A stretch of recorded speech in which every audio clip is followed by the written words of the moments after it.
Z student academy में खुश आमदीद। आज का जो हमारा सेशन है वो मैक्रो इकनॉमिक्स को लेकर है। लास्ट टाइम मैक्रो इकनॉमिक्स में हमने सेल लॉ को डिस्कस किया था और उसके कंसिक्वेंसेस के ऊपर बात की थी कि सेल लॉ किस तरह से काम करता है या मार्केट में सेल लॉ की क्या वैल्यूएशन है। ये तमाम चीज़ें डिस्कस की गई थी। अब हम इसको डिटेल में डिस्कस करेंगे, यानी इसके डिफरेंट कंसिक्वेंसेस को देखेंगे, जैसे कि ये मार्केट के लिए कैसे काम करता है और मार्केट किस तरह से इसके ऊपर डिपेंडेंट होती है। सबसे पहले यहाँ बात करेंगे बार्टर सिस्टम की। बार्टर सिस्टम के अंदर हम कुछ चीज़ों को इंक्लूड करेंगे, जैसे कि हमारे पास पहले हम स्टोरी टेलिंग करेंगे, एक स्टोरी के थ्रू आपको समझाएंगे कि बार्टर सिस्टम किस तरह से काम करता है।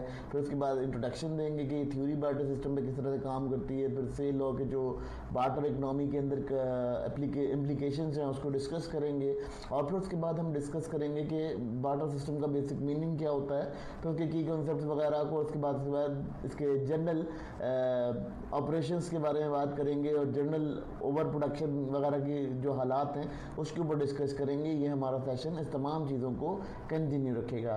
कंटिन्यू रहिएगा, इसके साथ हम आपको डिस्कस करके बताते हैं कि ये स्टोरी ये किस तरह से काम करता है। एक दफ़ा का जिक्र है कि एक बहुत पुराना गांव था जहां पर कुछ लोग रहा करते थे और उनके पास क्या होता था कि उनके पास कोई करेंसी नहीं होती थी। अब करेंसी नहीं होती थी तो वहाँ क्या होता था, वहाँ पर भी ट्रांजैक्शंस होती थी और बिजनेस ट्रांजैक्शंस के ऊपर काम होता था। उसमें क्या होता था कि हर शख्स अपनी एक प्रोडक्शन रखता होता था और उस प्रोडक्शन को लाकर मार्केट में बेचा करता था। तो ये तमाम हालात जो है वहाँ पर चलते थे, जिसकी वजह से क्या होता था कि वहाँ पर पूरी की पूरी जो इकनॉमी है वो काम करती थी। यहाँ मान लेते हैं कि एक शख्स था अली के नाम का, और उस शख्स ने क्या किया, उस शख्स ने जो है वो बेसिकली वो वीट प्रोड्यूसर था, उसके पास फर्टाइल लैंड थी तो वो वीट प्रोड्यूस करता था। ठीक है, बिल्कुल इसी तरह से एक शख्स था जो कि सईद के नाम का आदमी था और वो एक टेलर मास्टर था और वो क्लॉथ स्विंग करता था, उसका काम होता था। तो अब क्या हुआ कि जो अली था वो क्या करता था, वो दिन रात अपनी प्रोडक्शन को बढ़ाता था और इस तरह से बढ़ाता था कि वो अपनी फैमिली की भी ज़रूरत पूरी कर सके और उसको किसी और की भी ज़रूरत के लिए इस्तेमाल कर सके। ठीक है, तो वो अपनी जो प्रोडक्शन बढ़ाने के अलावा वो क्या करता था, वो उसके अंदर सेविंग करता था, उसके अंदर कोशिश करता था कि कम से कम वेस्टेज हो, कम से कम उसके अंदर कोई कंसिक्वेंसेज आएँ। तो वो क्या करता था, वो बहुत क्लियर तरीके से लेके चलता था अपनी क्रॉप्स को बहुत ज़्यादा केयर करता था, उसकी बहुत ज़्यादा उसकी टेकिंग केयर की वजह से क्या होता था कि उसकी क्रॉप्स अच्छी हो जाती थी। अब क्या होता था कि जो स्विंग करने वाला था, यानी क्लॉथ जो सीने वाला बंदा था, वो उसके पास तो ये चीज़ें थी नहीं, रिसोर्सेज नहीं थी। तो वो क्या करता है, वो अली के पास आता है और अली से कहता है कि जी मुझे वीट की ज़रूरत है। तो अली कहता है ठीक है जी, वीट की ज़रूरत है आपको, मैं वीट दे दूंगा, तो इसके बदले में आप मुझे कुछ कपड़े दे दें। इसी तरह एक खातून थी जो कि वहाँ पे डेयरी का काम करती थी, सारा नाम की खातून थी, वो भी वहाँ पर एक डेयरी का काम करती थी। अब वो जब डेयरी का काम करती थी तो उन्होंने क्या किया, उन्होंने जो ये वीट वाले साहब थे इनसे क्या किया कि अली से कमिटमेंट की और उन्होंने कहा कि भाई आप इतनी वीट देंगे और उसके बदले में मैं आपको मिल्क प्रोवाइड करूँगी या मिल्क प्रोडक्ट्स जो होंगी वो प्रोवाइड करूँगी। तो ये तमाम चीज़ें क्या हुई, इस तरह से एक कनेक्शन बिल्ड होता चला गया। अच्छा, इससे बड़े फ़ायदे क्या होते थे, इससे सबसे बड़ा फ़ायदा ये होता था कि कोई भी इकनॉमी की जो रिसोर्सेज होती थी वो ज़ाया नहीं होती थी। ठीक है, फिर क्या हुआ, इस तरह से उनका बहुत सारा कारोबार चलता रहा। इसी तरह मिर्च मसालों वाला शख्स था, वो अपना कूटनी लगाई हुई थी, उसने कूटता था वो, तो ये वीट वाले था, इसको कूटना भी पड़ता था। तो ये वीट वाला जो है कूटने वाले से कहता था कि भाई आप 5 किलो गंदम लेके मुझे ये गंदम कूट के दे दें, तो वो मतलब चक्की में पीस के दे देता था उसको।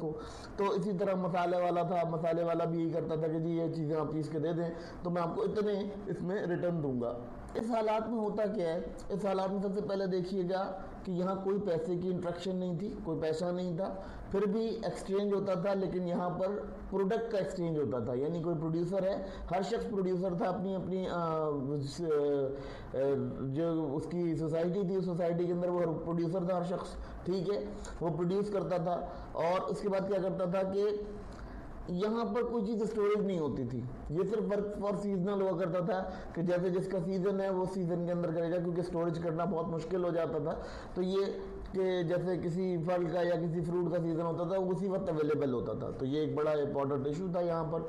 फिर उसके बाद क्या होता है, यहाँ पर कुछ पीपल ऐसे थे जो एक साथ रहा करते थे इस गांव के अंदर, लोगों में बड़ी मोहब्बत थी, खुशी से रहा करते थे, किसी के अंदर कोई लालच या हैरत या कहना चाहिए किसी से अबतर होने का कोई चांस मौजूद नहीं था। ठीक है, फिर उसके बाद क्या था इसके अंदर कोई पैसा जमा करके नहीं रख सकता था, कोई मनसूबाबंदी नहीं कर सकता था। इसकी वजह ये थी कि जो अगर जमा करके भी रख लेता तो उसके पास कोई स्टोरेज कैपेसिटी नहीं थी और प्रिजर्व नहीं रह सकता था चीज़ें। उस ज़माने में वो आलात नहीं थे, वो चीज़ें नहीं थी जिसकी वजह से वो प्रिजर्व कर सकते थे। इस वजह से जितनी भी रिसोर्सेज आपकी इकनॉमी के अंदर मौजूद होती थी वो यूटिलाइज हो जाती थी। ठीक है, तो क्या होता था कि जितनी भी रिसोर्सेज होती थी वो यूटिलाइज तो होती थी, लेकिन वो यूटिलाइज किस तरह से होती थी, वो एफिशिएंटली यूटिलाइज होती थी, यानी बहुत एफिशिएंट तरीके से यूटिलाइजेशन उसकी हुआ करती थी।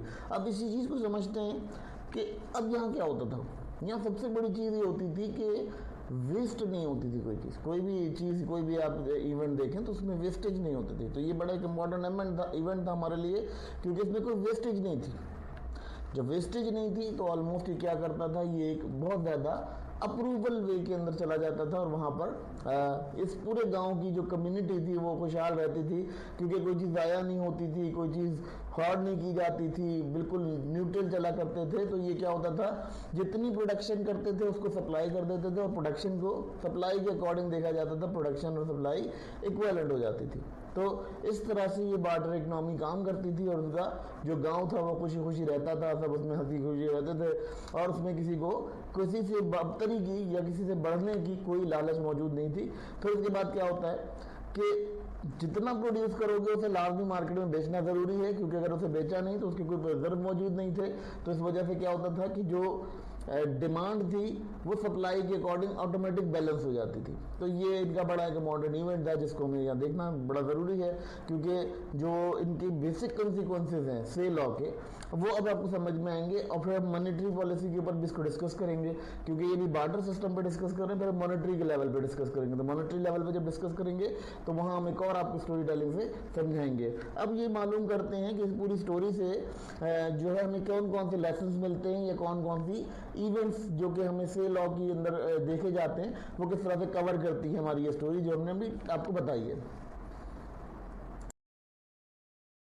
सबसे पहले यहाँ से की जो इंट्रोडक्शन है वो ये है कि वो कहते हैं कि उनका जो बेसिक बार्टर इकनॉमी के ऊपर लॉ लगता है वो ये लगता है supply create its own demand. Supply create its own demand, आप जब किसी को कुछ सप्लाई करते हैं तो ऑलमोस्ट उसकी डिमांड भी कहीं ना कहीं प्रिपेयर हो रही होती है। यानी आपने क्या करना होता है कि लेट सपोज आप अपनी स्किल्स हैं, अपनी नॉलेज है, किसी को सप्लाई कर रहे हो तो उसके क्रिएट में उसके रिवर्स में क्या हो रहा है कि ऑटोमेटिक डिमांड क्रिएट हो रही है। बहुत सारे ऐसे लोग होंगे, बहुत सारे ऐसे स्टूडेंट्स होंगे जो इस चीज़ के लिए तब मुतलाशी होंगे या इनकी क्लियरेंस होगी।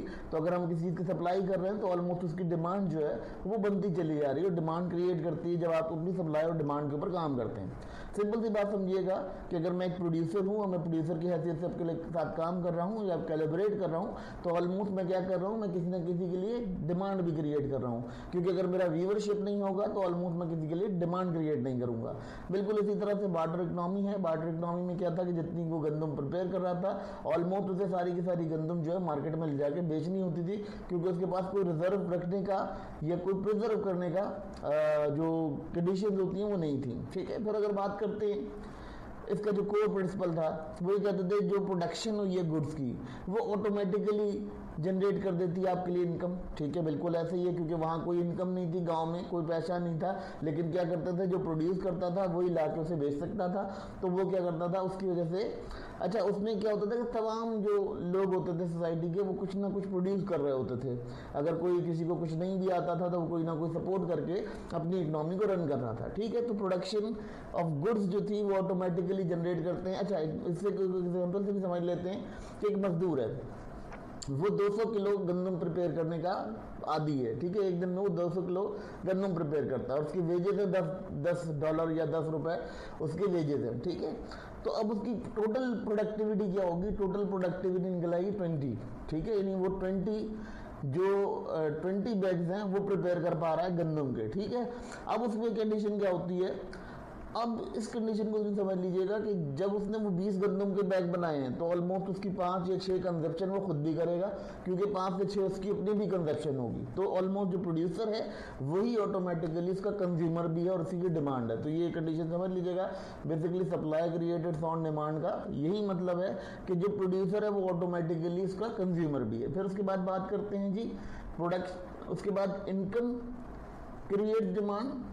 अच्छा, अब इनकम क्या होती है? जैसे अब लेट सपोज आपने क्या किया, आपने उसे किसी को कोई सर्विसेज दे रहा था, उसको आपने अपनी प्रोडक्ट दी और उससे सर्विसेज रिफंड करा ली, ठीक है। तो वो क्या हुआ, वो ऑटोमेटिकली आपकी इनकम बन गई। उनकी इनकम क्या हो गई थी गांव में, जब वो अपनी गंदम लेके गया क्लॉथ वाले के पास, क्लॉथ वाले को अपनी गंदम दी, तो उसने इसके रिवर्स में क्या किया, उसको अपनी सर्विसेज दे दी, ठीक है। अब सर्विसेज दी, अब डेयरी वाली जो थी उसने भी क्या किया, उसने भी यही किया कि उससे कुछ प्रोडक्ट ली और अपनी सर्विसेज दे दी या अपनी प्रोडक्ट दे दी जो वो प्रोड्यूस कर रही थी, ठीक है। तो इस तरह से क्या था कि पूरी इकोनॉमी एक दूसरे से अटैच थी और वो काम कर रही थी। तो ये जो सेल लॉ का कंसेप्ट है, बेसिकली बार्टर सिस्टम पर आया, बाद में फिर उसको मनी लेवल पर भी देखा गया। जब मनी इंट्रोड्यूस हुई तो उसके बाद भी इसे देखा गया। तो ये बहुत ज़्यादा कोर प्रिंसिपल है, क्योंकि मार्केट्स जो है वो इसी के ऊपर काम करती हैं, इसी टेक्टिक्स के ऊपर काम करती हैं, जो प्राइस फिक्सिंग वगैरह, फ्लक्चुएशन वगैरह हम डिस्कस कर चुके हैं इकोनॉमी की फील्ड के अंदर। जहां हमने बेसिक्स इकोनॉमिक के लेक्चर जो डाले हुए, वहाँ प्राइस और इंसेंटिव वगैरह को डिस्कस कर चुके हैं। तो वहाँ भी आप जाकर उसको देख सकते हैं और वो आपको समझ आ जाएगा कि किस तरह से ये सिस्टम जो है काम कर रहा है। और ये सिस्टम बहुत गहरा सिस्टम है, इसीलिए हम इसको इम्पॉर्टेंटली पढ़ते हैं। हाँ, समझते हैं कि बार्टर सिस्टम का जो बेसिक मीनिंग होता है वो क्या होता है, उसका मतलब क्या होता है, किस तरह से वो काम करता है। तो सबसे पहले यहाँ ये बात करते हैं कि जो सेल लॉ थे उनका कहना ये था कि supply create its own demand, ठीक है। इस चीज़ को यूँ समझिएगा कि किसी के पास पैसा नहीं था, ठीक है, मगर फिर भी वो अपने गुड्स को एक्सचेंज करते थे, प्रोड्यूस गुड को, और सर्विसेज को एक्सचेंज करते थे, और उस एक्सचेंज के थ्रू अपनी जो इकोनॉमी थी उसे रन कर रहे होते थे, ठीक है। जैसे कि फार्मर ने, हमारी स्टोरी के अंदर अगर हम देखते हैं तो किसान ने क्या किया, गंदम प्रोड्यूस की, ठीक है। गंदम प्रोड्यूस करके उसने एक्सचेंज कर ली क्लॉथ वाले से, ठीक है। और क्लॉथ वाले से लेके टूल ले लिए, क्लॉथ वाले को दे दिए, टूल वाले को दे दिए। उससे क्या हुआ कि सप्लाई ऑफ वीट जो है वो डिमांड बन गई अदर गुड्स की, ठीक है। यानी आपने क्या किया, आपने किसी को अपनी गंदम दी और गंदम के रिवर्स में आपने उससे क्लॉथ रिटर्न कर लिए। तो ये आपके पास क्या हुआ, सप्लाई क्रिएट्स ओन डिमांड, क्योंकि मार्केट जो है बेसिकली इस मैकेनिज्म के ऊपर काम करती है। और ये मैकेनिज्म बड़ा इंपॉर्टेंट होता है, जब हम इसको कंटिन्यू स्टडी करेंगे और फर्दर इसको डिस्कस करते रहेंगे, क्योंकि ये भी आगे हमें चाहिए होगा जब हम एल एम और एल एस कर्व को जब स्टडी करेंगे। तो ऑलमोस्ट ये वहाँ पर आपको बड़ा इंपॉर्टेंट रोल प्ले करेगा, क्योंकि इसी के अकॉर्डिंग बहुत सारी चीज़ें वहाँ मैनेज की जाती हैं। और चीज़ समझिएगा इनके कंसेप्ट से, ये क्या कह रहे हैं, इसका कोर कंसेप्ट जो है वो ये है कि प्रोडक्शन करोगे तो इनकम आएगी, इनकम से क्या होगा, परचेजिंग पावर आएगी। परचेजिंग पावर कैसे आएगी कि जब तुम प्रोडक्शन में इन्वॉल्व होगे, किसी भी किस्म की प्रोडक्शन में इन्वॉल्व होगे, तो ऑलमोस्ट तुम्हारे लिए क्या होगा, तुम्हारे लिए इनकम आना शुरू हो जाएगी, क्योंकि तुम्हें कोई दूसरी गुड्स खरीदने के लिए भी अपनी प्रोडक्शन का ही इस्तेमाल करना पड़ेगा, ठीक है।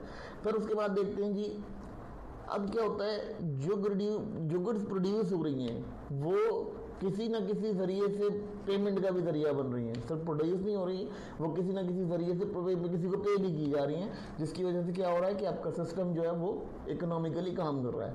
फिर यहाँ समझिएगा कि कोई भी सेलर है वो भी एक बायर है, ठीक है। ऑलमोस्ट समझिएगा, ये बहुत कोर कंसेप्ट है कि कोई भी सेलर है वो ऑलमोस्ट अपना एक बायर है, ठीक है। बिल्कुल मैंने इसी तरह से आपको इस स्टोरी के अंदर समझाया कि जब अली था वो वीट्स प्रिपेयर कर रहा था, ठीक है, उसकी वीट्स प्रिपेयर होती थी, वो वीट प्रोड्यूस करता था और प्रोड्यूस करके उसको एक्सचेंज कर लेता था क्लॉथ वाले की सर्विसेज से, टूल वाले की प्रोडक्ट से। तो ये तमाम चीज़ें क्या आती हैं, उसको वीट देता था, उससे टूल ले लेता था। तो ये क्या है कि सेलर खुद भी प्रोड्यूसर है और सेलर खुद भी बायर है और बायर खुद भी एक सेलर है, ठीक है। तो दोनों के दोनों एक्सचेंज रेट के ऊपर काम करते थे और ये एक्सचेंज में जो कंडीशंस थी चलती थी। अब बात करते हैं क्यों ऐसा सिस्टम था इसमें कि कोई चीज़, कोई भी सिस्टम जो है वो पावर जो है उसकी मूव नहीं करती थी। यानी आप समझ लें कि आपके पास जो जनरल प्रोडक्शन का जो रेशो था वो ओवर प्रोड्यूस नहीं होता था और वो इम्पॉसिबल होता था। उसकी वजह ये होती थी कि आप किसी चीज़ को सेव नहीं कर सकते थे। अब क्या दौर है, अब ये दौर है कि हम सेव कर सकते हैं, अब हम प्रिजर्व कर सकते हैं, लेकिन अब उस वक्त ज़माने में क्या था कि होर्डिंग नहीं हो सकती थी। जो कंडीशन बनाई गई है वो किसी ना किसी को डायरेक्टली एक्सचेंज करोगे तो ही आपको जो है उसका रिटर्न मिलेगा, ठीक है, यानी इनकम मिलेगी, ठीक है। तो उसके बाद समझिएगा कि exchange excess supply of one good आपके लिए किसी मीनिंगफुल नहीं थी, कोई मीनिंग नहीं था आपके लिए उसका, क्योंकि आप जो है वो अगर आप एक्सेस सप्लाई कर लोगे, रिस्टोर कर लोगे, तो ऑलमोस्ट आपको जो दूसरी चीज़ चाहिए वो चीज़ आपके लिए शॉर्टेज हो जाएगी। जैसे आपका टूल ख़त्म हो रहा है, आपका जो है वो बीज ख़त्म हो रहा है, सीड ख़त्म हो रहा है, तो ये तमाम चीज़ें जो है इकोनॉमी के अंदर कहीं ना कहीं आपको रिवर्स कर रही होती हैं चीज़ें। अब उसके बाद बात करते हैं यहाँ पर over production can not occur. अब क्या होता है जी, ओवर प्रोडक्शन यहाँ नहीं हो पाती थी। कैसे नहीं हो पाती थी? क्योंकि ओवर प्रोडक्शन जो है वो उस सूरत में होगी कि जब आपने कोई चीज़ अपने पास स्टोर करके रख ली है या आपने बहुत ज़्यादा स्टोरेज बनाने की कोशिश की है, लेकिन ऐसा नहीं हो पाता क्योंकि जब आप के पास स्टोरेज की जगह ही नहीं है तो आप प्रोडक्शन नहीं कर सकते। आप उतना ही बनाओगे जितनी आपको ज़रूरत है, ठीक है, और उसी के ऊपर का आप काम करोगे। जितनी आप बेच सकते हो उतना ही आप कर सकते हो, ठीक है। फिर रिसोर्सेज ज़ाया नहीं होती हैं और ये तमाम चीज़ें बैलेंस रहती हैं।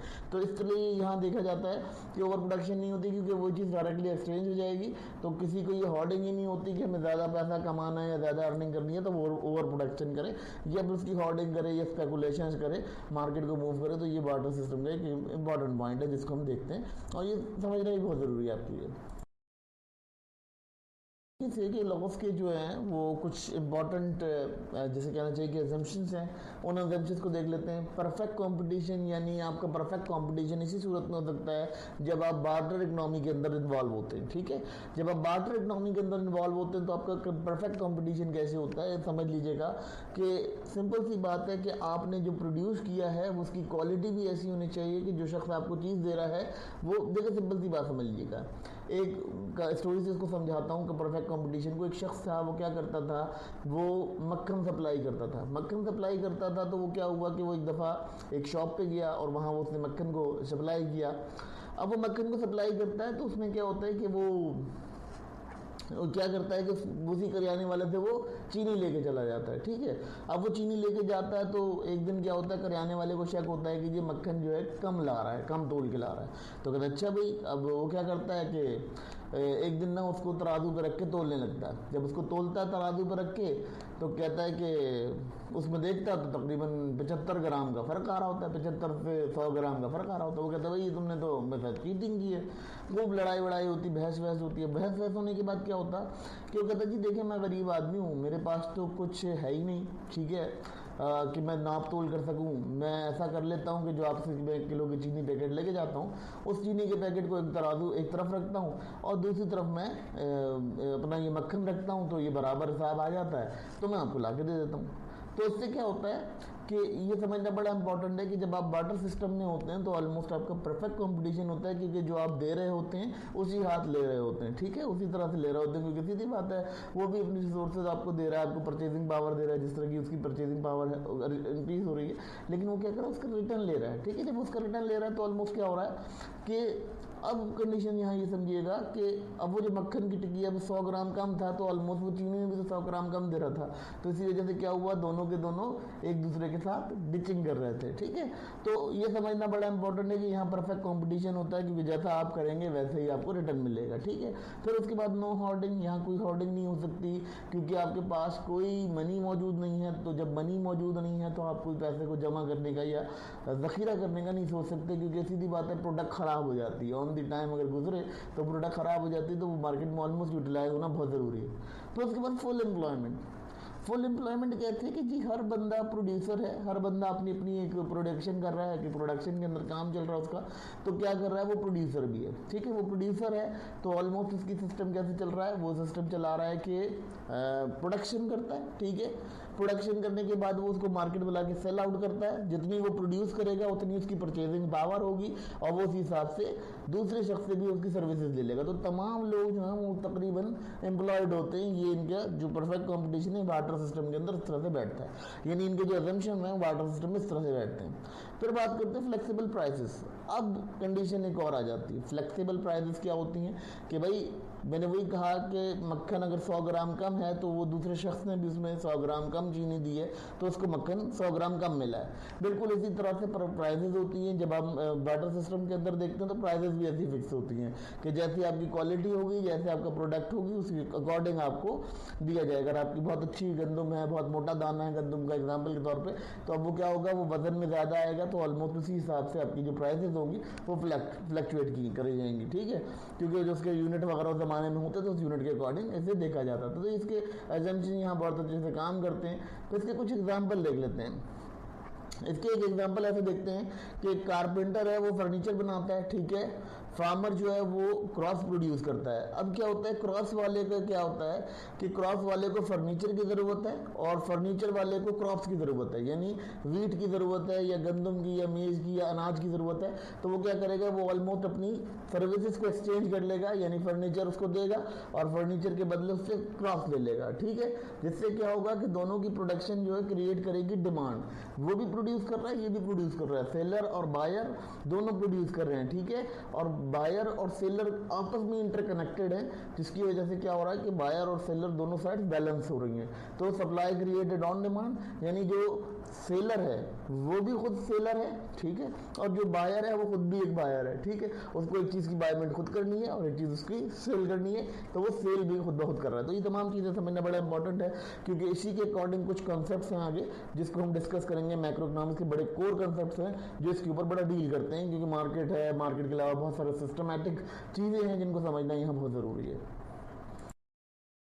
स्टूडेंट्स, बेसिकली ये तमाम जो कंक्लूजन है इसकी, इस पूरे टॉपिक की, ये क्या है, ये बेसिकली समझने की बात है स्टूडेंट्स के supply creates its own demand, यानी वो कहते हैं कि सप्लाई जो ऑटोमेटिकली डिमांड क्रिएट करती है। यानी अगर आप किसी चीज़ के सप्लायर हैं तो ऑलमोस्ट आपकी कोई डिमांड भी होगी। अब जैसे लेट सपोज एग्जांपल के तौर पे आप सप्लायर हैं, आप सर्विसेज देते हैं, उसके रिस्पेक्ट में आप मनी लेते हैं। उस ज़माने में ऐसा नहीं होता था वाटर सिस्टम के अंदर। वाटर सिस्टम के अंदर प्रोडक्ट एक्सचेंज प्रोडक्ट होती थी या सर्विस एक्सचेंज प्रोडक्ट होती थी, कि जो आप सर्विस दे रहे हैं उसके एक्सचेंज में प्रोडक्ट लेते थे, ठीक है। लेट सपोज मैं कारपेंटर था, ठीक है, मैंने कारपेंटरी का काम सीखा हुआ था, मैंने किसी घर में कारपेंटरी का काम करने जाना है और उसके पास अगर वो वीट बनाता है या कपड़ा बनाता है, मैं अपनी कारपेंटरी की जो कॉस्ट है वो उसके कपड़े के हिसाब से लगाऊंगा, वो मुझे कपड़ा देगा और ऑलमोस्ट मैं उसको जो है कारपेंटरी की खिदमत दे दूंगा, ठीक है। इसी तरह मैं फर्नीचर बनाऊंगा तो फर्नीचर के लिए मैं उससे कुछ वुड ले लूँगा, कुछ लकड़ी ले लूँगा, वो लकड़ी वगैरह कुछ मुझे दे देगा, ठीक है। उसके बाद जब मैं उसको बना के दूंगा तो उसकी रिस्पेक्ट में वो क्या करेगा, मुझे फ्रूट दे देगा या फल दे देगा या उसके बागात की जो भी मटेरियल होंगे। अच्छा, इससे क्या होता है, इससे सप्लाई क्रिएटेड से ओन डिमांड हो जाता है, यानी ऑलमोस्ट जो बायर है वो खुद भी एक सेलर है और सेलर खुद भी एक बायर है। इसी चीज़ को, इसी कंसेप्ट को कहा गया है कि जो कस्टमर है वो किंग ऑफ इकोनॉमी है। इसीलिए कहा गया है क्योंकि कस्टमर ही आपका बायर है और वही प्रोड्यूसर है, ठीक है। क्योंकि वो जो लेबर क्लास होती है बेसिकली वही कस्टमर होती है आपका, और लेबर क्लास ही आपका जो है वो लेबर क्लास ही आपका कस्टमर होती है बेहतरीन, और उसी के अलावा वो ही प्रोड्यूस कर रही होती है और वो खुद ही उसको कंज्यूम कर रही होती है। तो ये तमाम चीज़ें समझना बहुत इंपॉर्टेंट है कि प्रोड्यूसर जो प्रोड्यूस कर रहा है वो खुद एक कंज्यूमर है, वो कुछ ना कुछ कंज्यूम करता है, उसके रिस्पेक्ट में या उसके रिगार्ड में जो है वो उसकी जो कंजप्शन है उसके रिगार्ड में वो कुछ सप्लाई कर रहा होता है। और सप्लाई और कंजप्शन दोनों मिलकर जब हम देखेंगे, प्रोडक्शन और कंजप्शन दोनों चीज़ों को देखते हैं, तो प्रोडक्शन और कंजप्शन के ऊपर भी ये कॉन्सेप्ट बड़े अच्छे से बैठता है। और ये बार्टर सिस्टम का टोटल कंक्लूजन है जो कि से लॉ ने डिस्कस किया। फर्दर हम इसको डिस्कस करते रहेंगे क्योंकि ये हमारा बहुत इंपॉर्टेंट टॉपिक है, और फर्दर हम माइक्रो इकोनॉमिक्स को जब फर्दर डिस्कस करेंगे तो ऑलमोस्ट इसके अंदर ये हमारी इंपॉर्टेंट कोड्स होंगी जिसको हम डिस्कस करेंगे।